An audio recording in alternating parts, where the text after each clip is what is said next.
शिवभारत अध्याय 5. धृतराष्ट्राचे मुलगे शांतवृत्ती धर्मराजाचा ज्याप्रमाणे मत्सर करीत असत, त्याप्रमाणे विठोजी राजाचे खेलकर्ण प्रभृती पुत्र हे भाऊबंदकीमुळे शहाजी राजाचा पदोपदी शत्रूप्रमाणे अतिशय द्वेष करू लागले. ज्याने आपल्या अलौकिक बुद्धिमत्तेने पृथ्वी वश केली आणि आश्रय करण्यास योग्य अशा निजामशहाच्या मलिकंबर प्रधानाचा आपणास वैभव प्राप्त व्हावे अशी सदोदित इच्छा करणाऱ्या विठोजीच्या पुत्रांनी आश्रय केला. सूर्याप्रमाणे तेजस्वी शहाजी त्यांच्या डोळ्यात चलू लागला.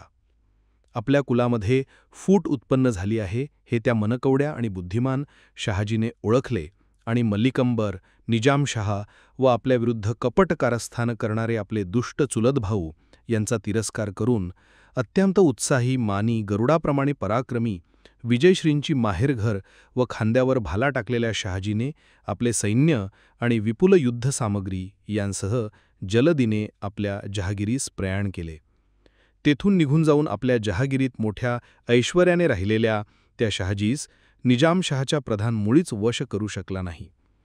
सूर्यावांचून आकाश जसे शोभत नाही, त्याप्रमाणे शहाजी निघून गेल्यामुळे निजामाचे राज्य समृद्ध असतानाही त्याची कळा गेली.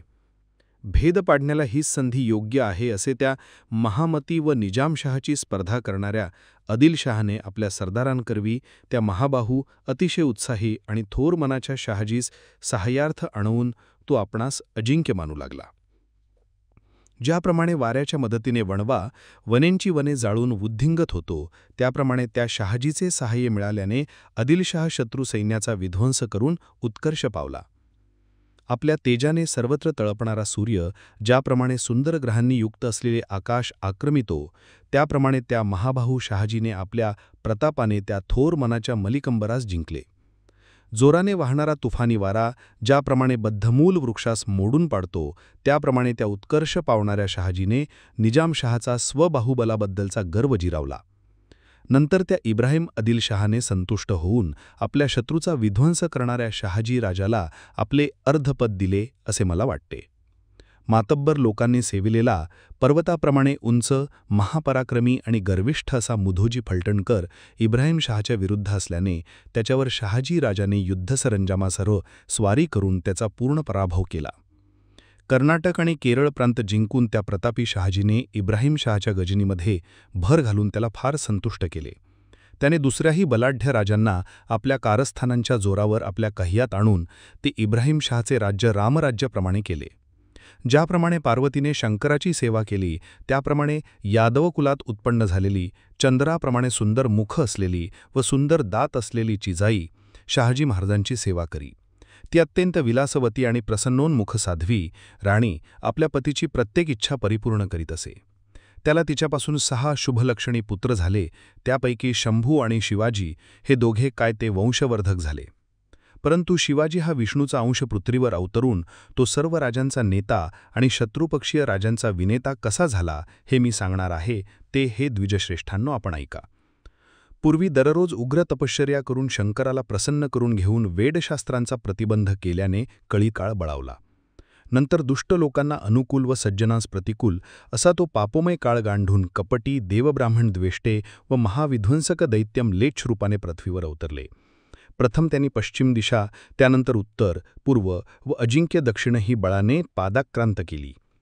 आपला धर्म जाणणाऱ्या त्यांच्यामध्ये जरी यज्ञांची प्रवृत्ती नव्हती, तरीही कलियुगाच्या प्रभावामुळे त्यांचे ऐश्वर्य जोराने वाढले. त्या बलाढ्य म्लेच्छाने कित्येकांना उचलून राज्यावर बसवले व कित्येकांचा युद्धात निपात केला. तेव्हापासून बहुधा सर्व क्षत्रिय नष्ट झाले.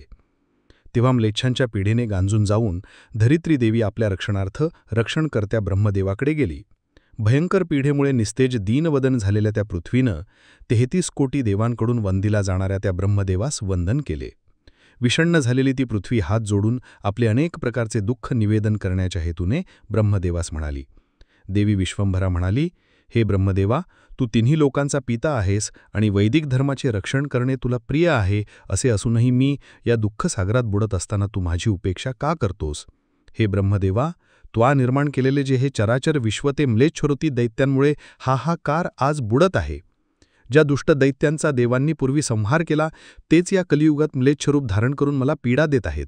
दुष्ट दैत्यांचा नाश करणारा भगवान श्रीकृष्ण निजधामास गेला आहे व भगवान बुद्धाने मौन स्वीकारिले आहे. अशा वेळेस हे पुष्ट यवन पापे करू लागले आहेत व मला कोणीही त्राता मिळत नाही.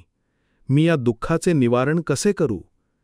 देवांचे कोणीही आवाहन करीत नाही, अग्नींत कोणी हवन करीत नाहीत, वेदांचेही अध्ययन सुटले आहे, ब्राह्मणांचा सत्कार बंद झाला आहे, सत्रे आणि यज्ञक्रिया यांना फांटा मिळाला आहे, दाने आणि व्रते संपुष्टात आली आहेत, सज्जनांस दुःख होत आहे, धर्मनिबंध मोडले जात आहेत, म्लेच्छ धर्म वृद्धी पावत आहे, गायीचीही हत्या घडत आहे, साधूचा नाश होत आहे, क्षत्रिय लयास चालले आहेत. अशा प्रकारे हल्ली यवनांपासून मला मोठे भय उत्पन्न झाले आहे. ज्याप्रमाणे वेद पारंगत लोक मूर्खांच्या तोंडी असलेल्या वेदाची थट्टा करतात, त्याप्रमाणे मला म्लेच्छांच्या ताब्यात गेलेली पाहून सर्व लोक माझा उपहास करीत आहेत. जेव्हा जेव्हा मला दैत्यांपासून भय उत्पन्न झाले, तेव्हा तेव्हा त्वा शाक्तमानाने माझे रक्षण केले आहे. असे ब्रह्मदेवास बोलून पृथ्वी डोळ्यांत अश्रू आणून उष्ण निश्वास टाकीत स्तब्ध राहिली. विश्वाच्या विश्वासाचे निवासस्थान अशा ब्रह्मदेवाने त्या पृथ्वीला व्याकुळ व अस्थिर झालेली पाहून तिचे याप्रमाणे सांत्वन केले. ब्रह्मदेव म्हणाला, हे मित्रे वसुंधरे, तू घाबरू नकोस. तुझे लवकरच कल्याण होईल, म्हणजे या दुस्थितीतून तुझी मुक्तता होईल. स्वस्थानी राहून हे पृथ्वी तू स्वस्थ आणि स्थिर ऐस. दयासागर विष्णूची तुझ्यासाठी मी पूर्वी परमभक्तीने प्रार्थना केली, तेव्हा तो स्वतः मला म्हणाला, हे ब्रह्मदेवा, तू चिंता करू नकोस. माझे बोलणे ऐक. तुला इष्ट असलेली गोष्ट लवकरच घडून येईल. मालोजीचा पुत्र जो भाग्यशाली, सुलक्षणी, वाऱ्याप्रमाणे वेगवान, सूर्याप्रमाणे तेजस्वी, विश्वजेता, पुण्यवान, महापराक्रमी असा शहाजी महाराज दक्षिणेतील फार प्रख्यात नृपश्रेष्ठ आहे. त्याची भार्या महासाध्वी, यशस्विनी, जाधवरावाची मुलगी जिजाबाई ही पृथ्वीवर जागत आहे. ती राणी तेजोमय अशा मला आपल्या उदरात धारण करील आणि तिचा पुत्र होऊन मी तुझे प्रिय करीन. मी पृथ्वीवर धर्माची शाश्वत मर्यादा स्थापीन. या वनांचा उच्छेद करीन, देवांचे रक्षण करीन, यज्ञादी क्रिया पुन्हा सुरू करीन, गायी व ब्राह्मण यांचे पालन करीन. असे मला वचन देऊन हे कल्याणी, भूत भविष्य जाणणाऱ्या भगवानाने मला सत्यलोकास जाण्यास अनुज्ञा दिली. असे बोलून ब्रह्मदेवाने पृथ्वीचे समाधान केले आणि तिला जाण्यास सांगितले व ती सुद्धा आपल्या लोकी आली. त्रिभुवनास अत्यंत कल्याणकारक आणि हृदयास आनंद देणारी अशी ती ब्रह्मदेवाची वाणी ऐकून म्लेच्छरूपी दैत्यांपासून उत्पन्न झालेली भीती टाकून देऊन ती अनुकूल काळाची वाट पाहणारी पृथ्वी ब्रह्मर्षी, देव आणि ब्राह्मणांच्या कुरांसह अत्यंत आनंद पावली.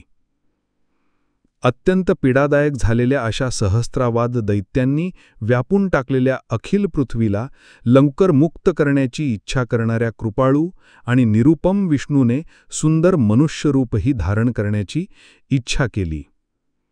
अशा या अनुपुराणात कवींद्राने रचलेल्या म्हणजे लिहिलेल्या या ग्रंथामध्ये विष्णूंचे अवतार यांचे कथन हा 5वा अध्याय आहे.